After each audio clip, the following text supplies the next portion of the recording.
Ma ba'd. Alhamdulillahirabbil alamin. Alhamdulillah jazahumullahu khaira. Alhamdulillah jazakumullahu khaira. Mudah-mudahan Allah beri manfaat dan barokah hatinya supaya selalu ditata dengan hati niat mukhlis lillah karena Allah, semata-mata yarjuna rahmatahu wa yakhafuna adabah. Ingin mencari ridhonya Allah, surganya Allah, dan ingin terhindar dari murkanya Allah, nerakanya Allah. Baik, kita buka al-hadisnya. Sahih Bukhari, Kitabul Iman, juz 1, nomor babnya 34, nomor hadisnya 46. A'udzubillahi minasyaitonirrajim. Bismillahirrahmanirrahim. Babun bab az-zakatu, adapun zakat iku minal islami, termasuk Islam.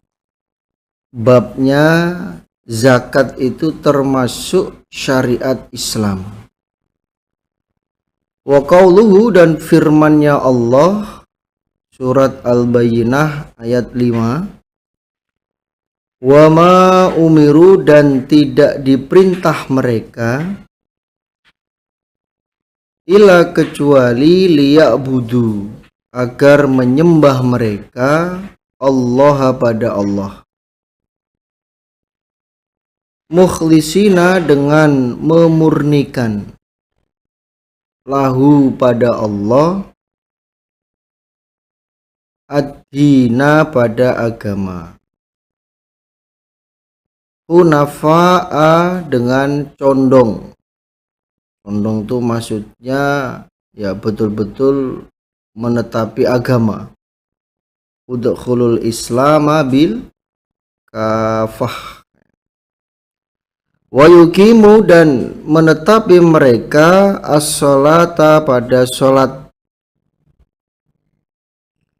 Wa yu'tu, dan mendatangkan mereka az-zakata, pada zakat. Wadhalika, dan demikian itu sholat, zakat, memurnikan agama kepada Allah, dinul qayyimi, agama yang tegak.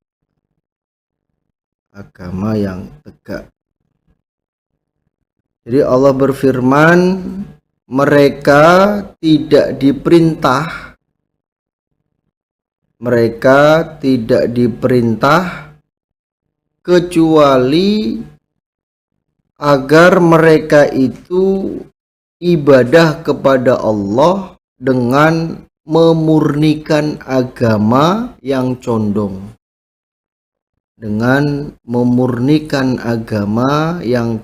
Kepada Allah. Prakteknya memurnikan agama yaitu mereka menetapi sholat, mereka mendatangkan zakat. Nah, semuanya itu adalah agama yang tegak.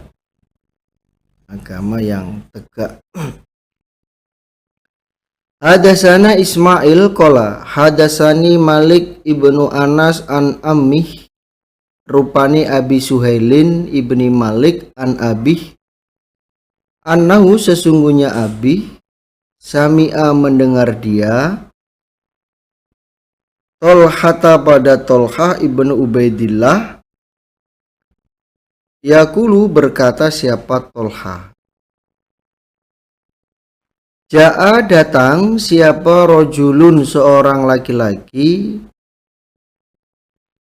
ila Rasulillah, pada Rasulillah sallallahu alaihi wasallam, min ahli Najdin, dari penduduk Najd, sa'irur ro'si, yang kusut rambutnya, kuyel, yusma'u, didengar, opo dawi sautihi, bisik-bisik suaranya rojul,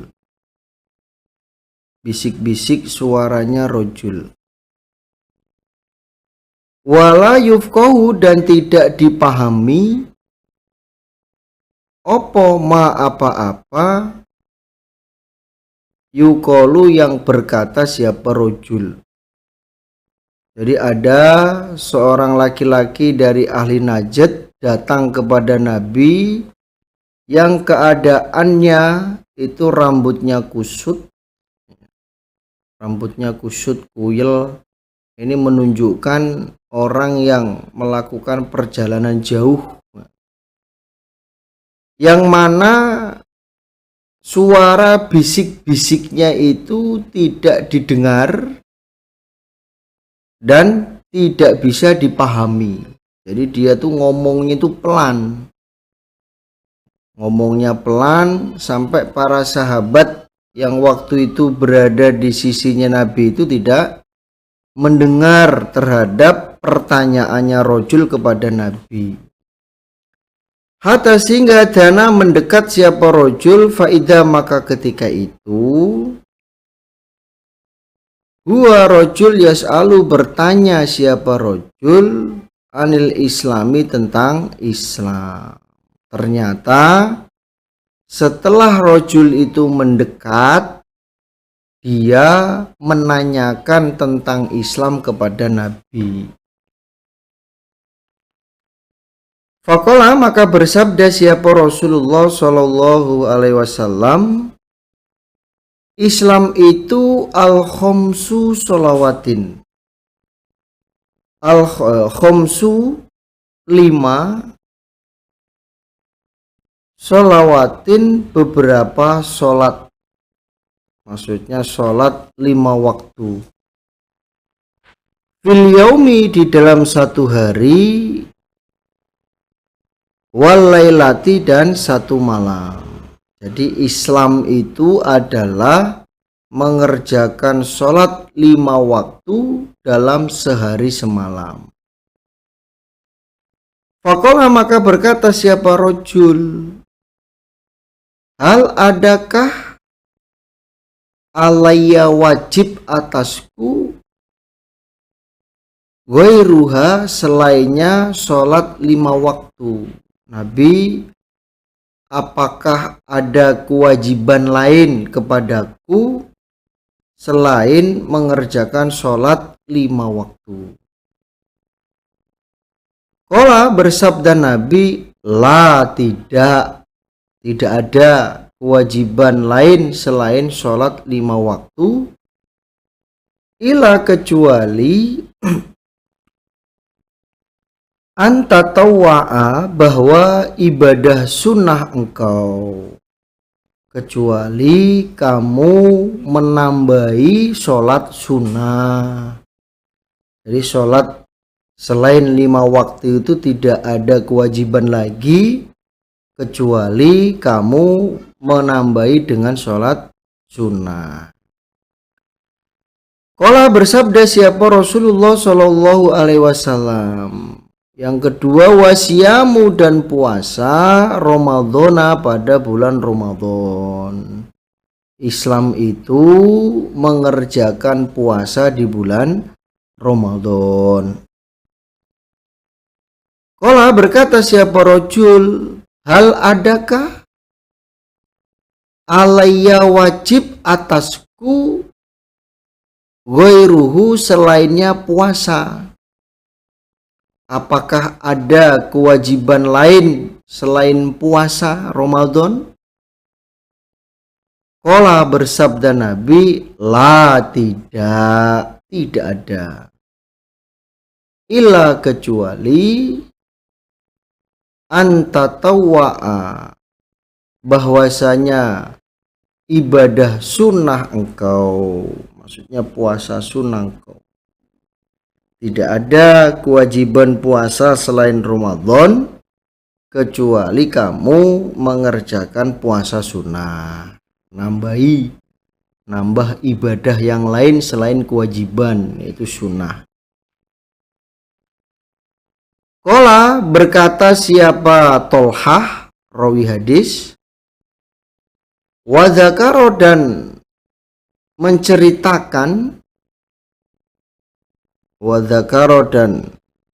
menceritakan lahu pada rojul siapa Rasulullah Shallallahu Alaihi Wasallam, az-zakata pada zakat. Lalu Nabi menceritakan, menyebutkan Islam itu adalah zakat, baik zakat fitrah yang dikerjakan setiap tahun setelah pada waktu Ramadan, zakat mal, zakat tijaroh, dan juga zakat zuru, zakat tanaman ketika panen. Diterangkan oleh Nabi. Qala berkata siapa rojul, hal adakah alaya atasku, alaya wajib atasku, ghairuha selainnya zakat, selain zakat-zakat yang sudah menjadi ketentuan? Qala bersabda Nabi, la tidak, ila kecuali antatawwa'a, ibadah sunnah engkau, yaitu sodakoh.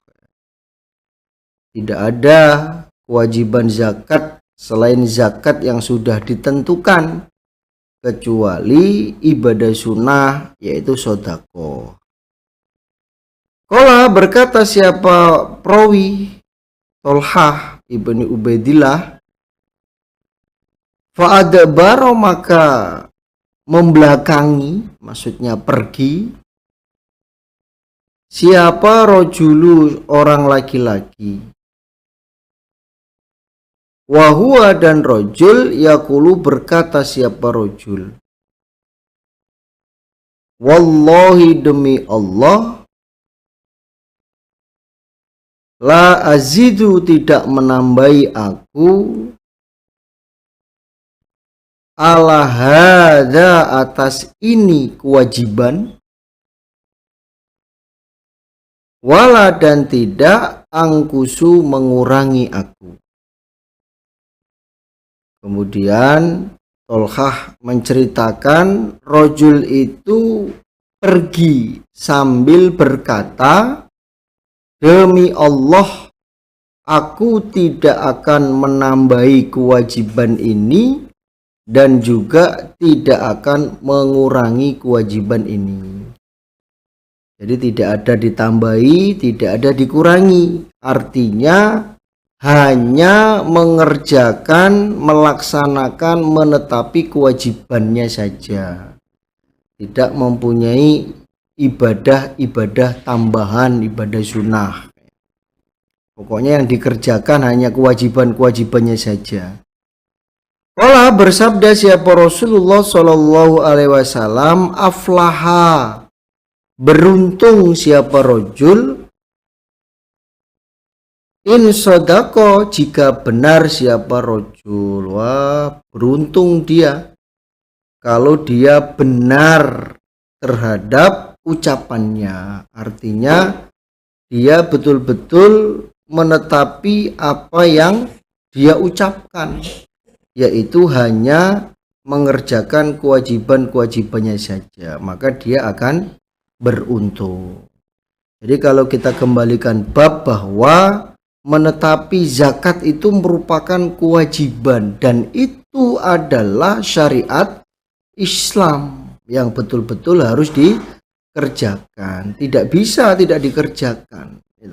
Bahkan berat ancamannya. Orang yang sengaja tidak mau mengeluarkan hartanya yang sudah nisab, yang sudah masuk zakat, kemudian betul dia berusaha bagaimana caranya agar tidak terkena zakat, maka ancamannya adalah sama halnya dia mengajak perang terhadap Allah dan Rasulnya. Artinya dosa besar terhadap orang yang sengaja untuk mencegah, merekayasa agar tidak keluar zakat yang kewajiban zakat. Kemarin juga dijelaskan di Kitabuz Zakat, ancamannya sangat besar sekali. Maka bapak-bapak, ibu-ibu ya, supaya diperhatikan kembali tentang kewajiban zakatnya, karena ini termasuk sebagai syariat Islam. Babun bab attiba'ul janais. Attiba'u mengikuti, maksudnya mengantar, bukan mengikuti kok terus masuk ke kuburan juga, bukan. Maksudnya mengantar al janaizi pada jenazah iku minal imani termasuk iman. Bab mengantarkan jenazah ke kuburan, bukan mengikuti jenazah ke kuburan, ngapain diikuti gitu. Emang mau nemenin.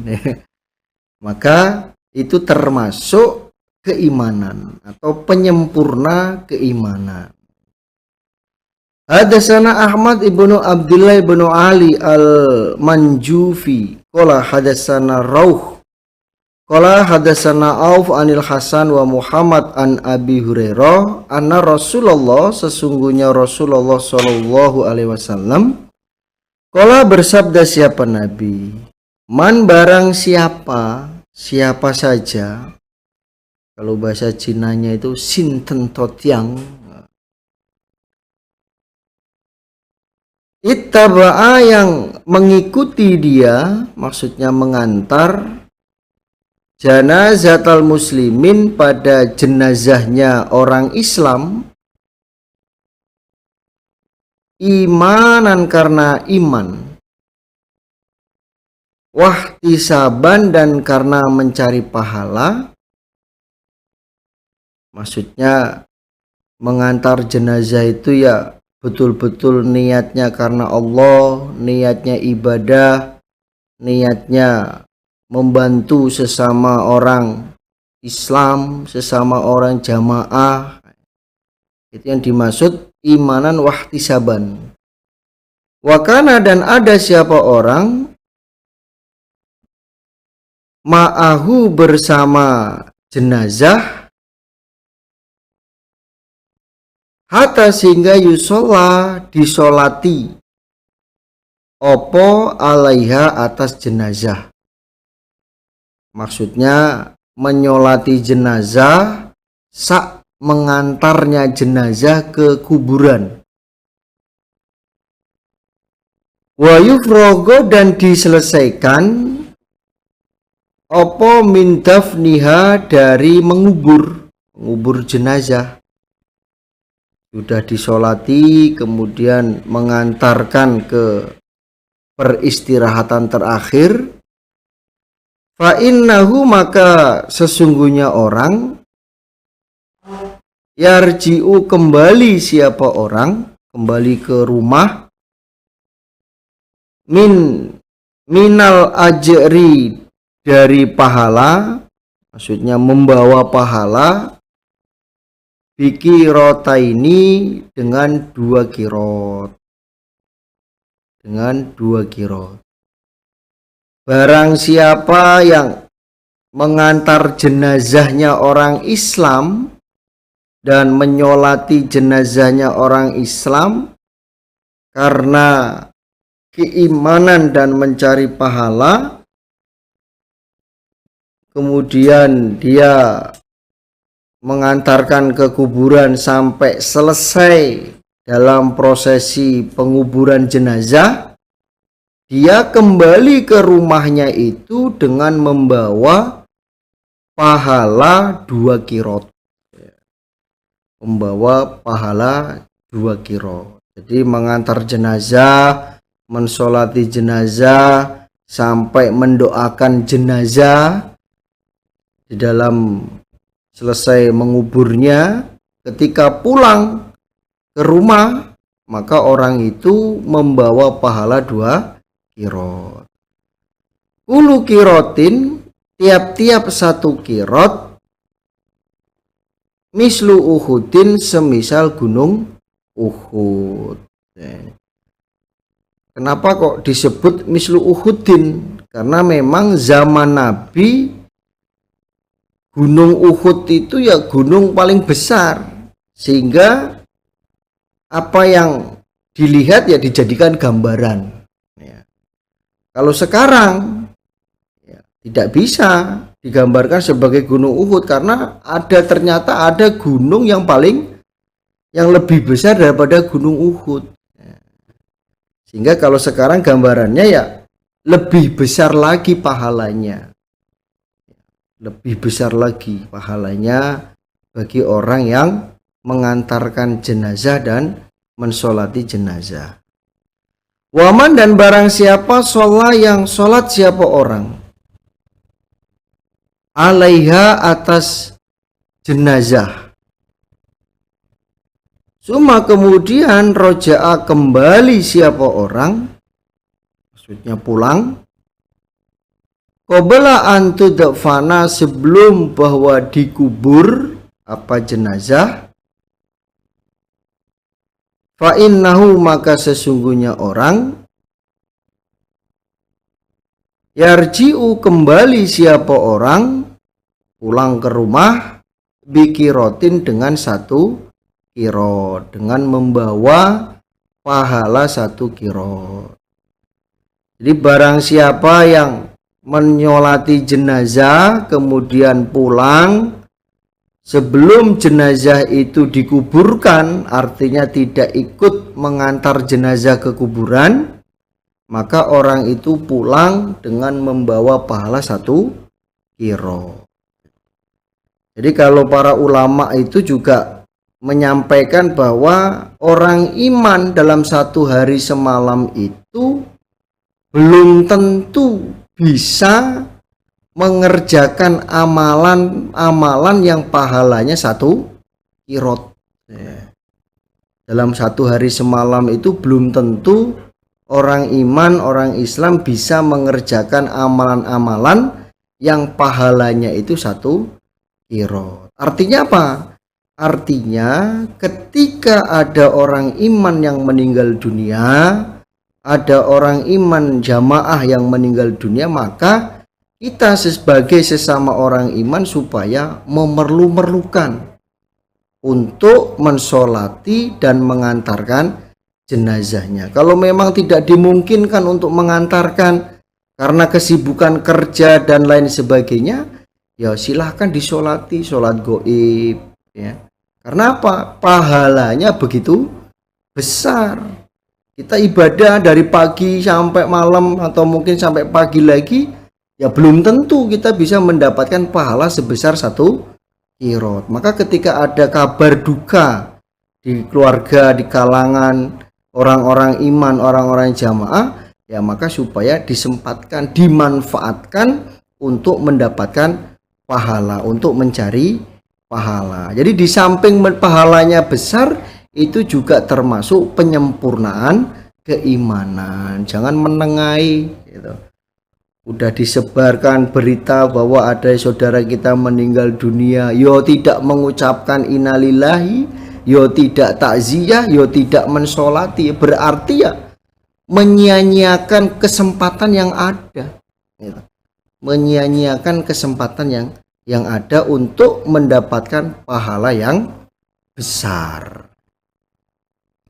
Taba'ahu mengikuti pada hadisnya Rauh, mengikuti pada hadisnya Rauh siapa Usman al-Muadzin. Qala berkata siapa Usman, lafadznya hadatsana Auf an Muhammad an Abi Hurairah anin nabiyyi dari Nabi sallallahu alaihi wasallam nahwahu semisal hadisnya Rauh, sama seperti hadis yang di atas. Babu bab khaufil mu'min, khaufi kuatirnya al mu'min orang iman,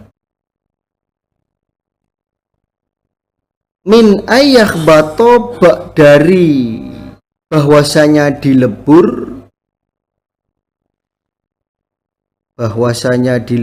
opo amaluhu amalannya mukmin, wahua dan mukmin iku la yashuru tidak merasa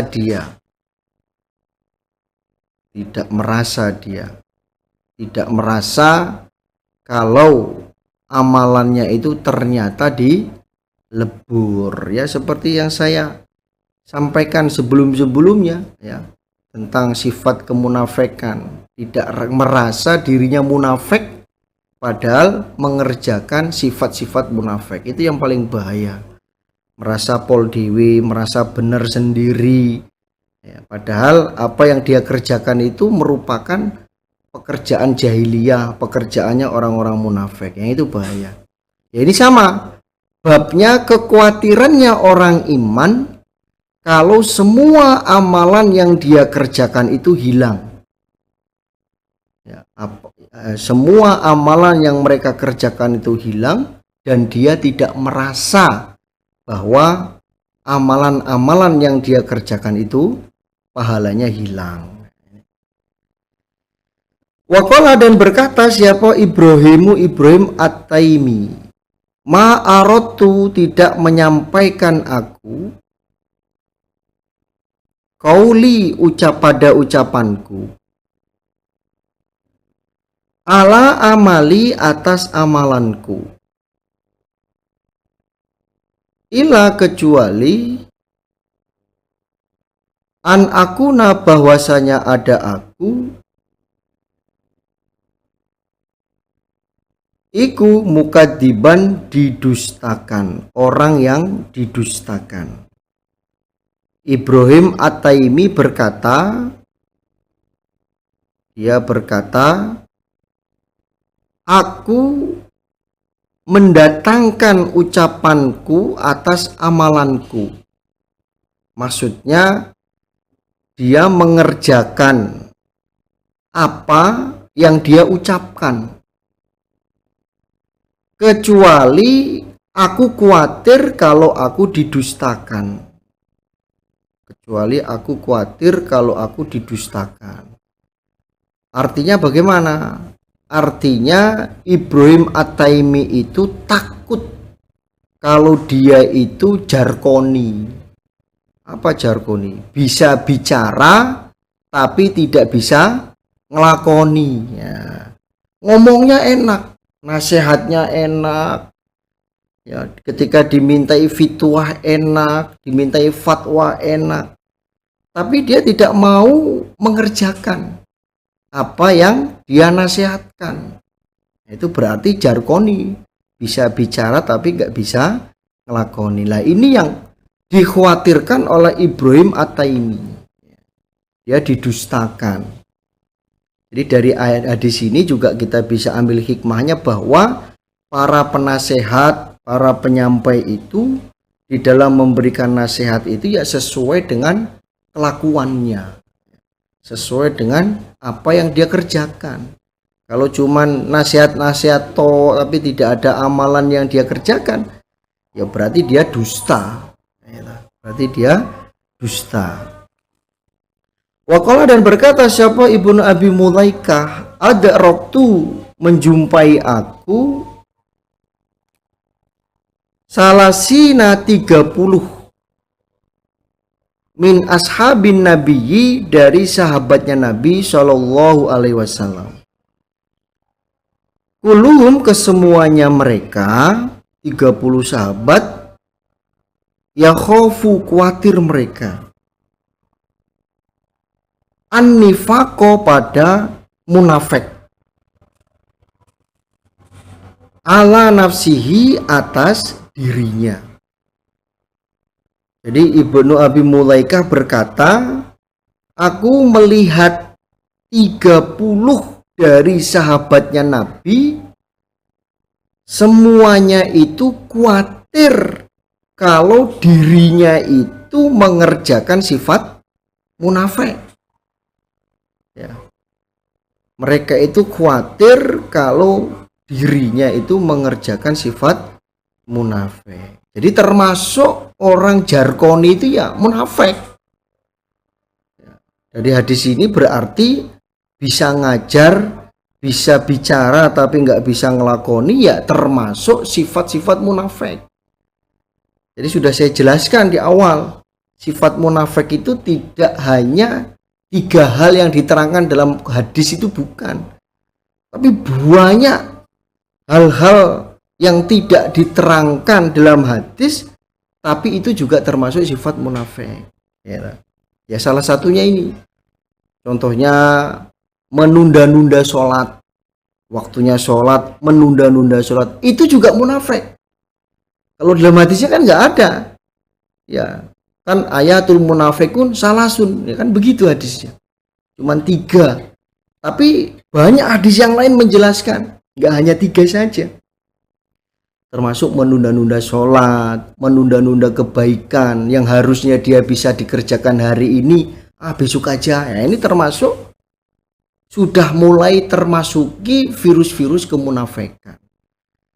Lah Abi Mulaikah melihat 30 sahabatnya Nabi itu semuanya khawatir kalau dirinya itu mengerjakan sifat munafik yang dia tidak merasa kalau itu adalah perbuatan munafik. Ma minhum, tidak ada dari mereka siapa ahadun seseorang.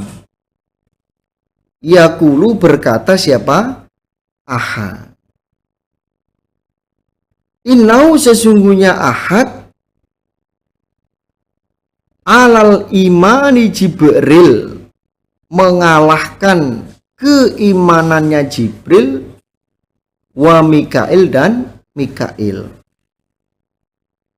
Dari 30 sahabat tersebut tidak ada salah satu dari mereka yang mengatakan bahwa keimanannya itu seperti keimanannya malaikat Jibril dan Mikail.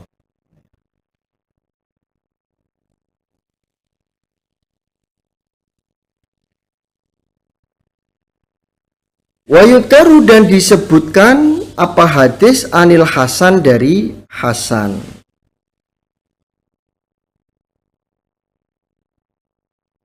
Ya, anil Hasan, dari Hasan. Jadi maksud hadis yang di atas, yang pembahasan tentang Ibrahim At-Taimi itu, jadi Ibrahim itu berusaha, ya, berusaha kalau dia menyampaikan atau berkata, ya, kalau dia menyampaikan atau berkata disesuaikan dengan pengamalannya, disesuaikan dengan pengamalannya. Apa yang dia sampaikan ya berarti dia ya mengamalkan hal itu, ya. Dengan tujuan apa? Dengan tujuan agar Ibrahim tidak terkena ayat, yaitu kaburo makotan indallahi antakulu mala taf'alun. Nah, ini maksud dari Ibrahim, ila khosyi'ata an akuna mukadiban. Jadi dia, ya, agar tidak terkena ayat itu, sehingga dia menyampaikan sesuai dengan amalannya. Wayudkaru, dan disebutkan apa hadis anil Hasan, dari Hasan. Ma khafahu, tidak khawatir siapa ila kecuali mukminun, orang iman. Wala, dan tidak amanahu, merasa aman, hu, pada munafik, sifat munafik, sopo illa, kecuali munafikun, orang munafik. Jadi Hasan menyebutkan di dalam hadis bahwa orang yang khawatir kalau mempunyai sifat kemunafikan berarti dia adalah orang iman. Berarti dia adalah orang iman. Jadi orang yang merasa dirinya itu khawatir, takut kalau jangan-jangan diri saya ini ada sifat munafiknya, dia takut di dalam dirinya itu terdapat sifat munafik, berarti dia iman, ya. Berarti dia orang iman sesungguhnya. Karena apa? Takut kalau dia mengerjakan sifat munafik, tapi dia tidak merasa, ya, tidak merasa bahwa dia mempunyai sifat kemunafikan. Dan orang yang merasa aman, orang yang merasa aman dalam sifat munafik, maksudnya merasa aman dalam sifat munafik itu dia merasa dirinya paling pol. Jadi dengan dirinya sendiri itu merasa pol, maka dialah orang munafik. Maka dialah orang munafik. Jadi dengan dia membanggakan dirinya sendiri, ya, membanggakan dirinya sendiri, merasa pol dewe, sehingga meremehkan kepada orang lain, yaitu berarti sudah terdapat virus kemunafikan di dalam dirinya, ya. Maka supaya dijaga hatinya, supaya dijaga, gitu, agar apa? Tidak terjangkit virus kemunafikan, ya. Tidak terjangkit virus kemunafik di dalam hatinya. Kalau dalam hadis itu dijelaskan kan ada doanya, ya, doa untuk membersihkan hati dari sifat munafik dan lain-lain, yang berbunyi Allahumma thahhir qalbi minan nifaq wa amali minar riya wa lisani minal kadhib wa aini minal khianah fa innaka ta'lam khaniatun ayun wa ma tukhfi as-sudur. Ini termasuk praktek bagi diri kita untuk menjaga hati kita agar terhindar dari sifat munafik. Atau doa yang lain, Allahumma inni a'udzubika minan nifaq wa su'il akhlaq wa dhuir arzak. Nah, ini termasuk bukti bahwa diri kita itu takut, ya, bahwa diri kita itu takut di dalam hati kita itu ada virus munafik. Kalau kita membaca doa itu, ya berarti kita iman, ya, berarti kita iman karena kita merasa takut kalau di dalam diri kita itu terdapat sifat munafik. Itu yang disebutkan oleh Hasan Al-Basri.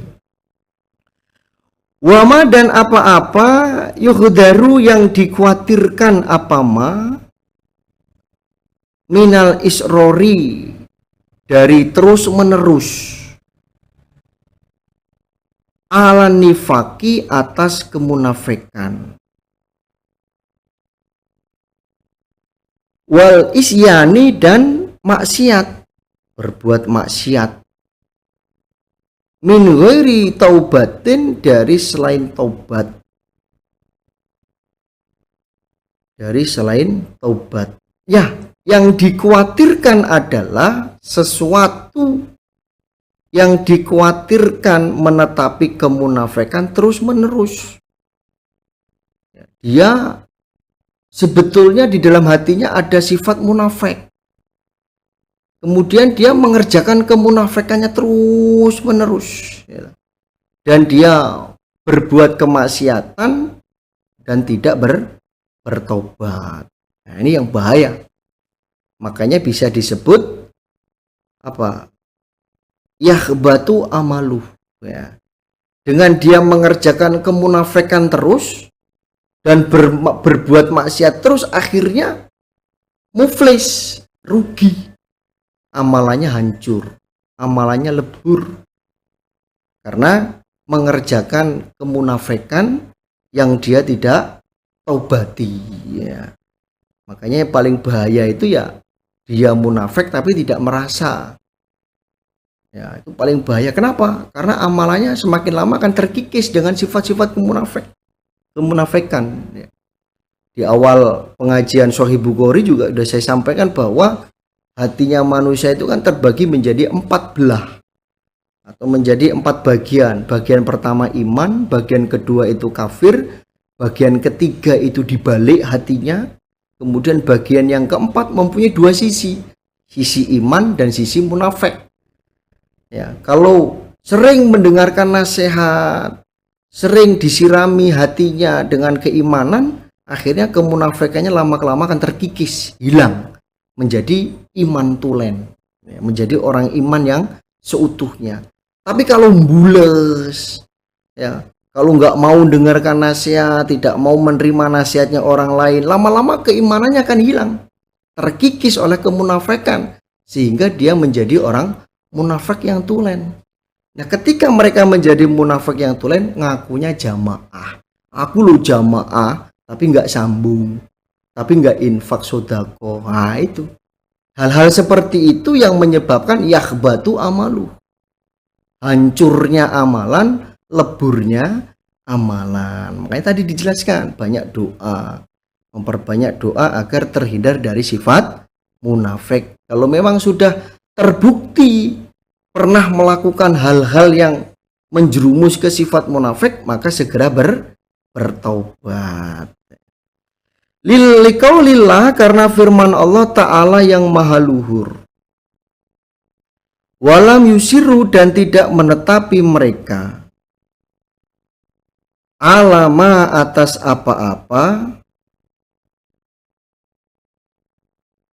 alama, atas apa-apa, fa'alu, yang mengerjakan mereka, wahum, dan mereka yakmaluna, mengetahui mereka. Surat Ali Imran ayat 135. Alhamdulillah, jazakumullahu khairan. Mudah-mudahan Allah beri manfaat dan barokah. Insya Allah itu yang bisa saya sampaikan dari awal sampai akhir. Ada kata yang kurang pas, ada kata yang kurang baik, mohon maaf sebesar-besarnya. Akhir kalam, wassalamualaikum warahmatullahi wabarakatuh.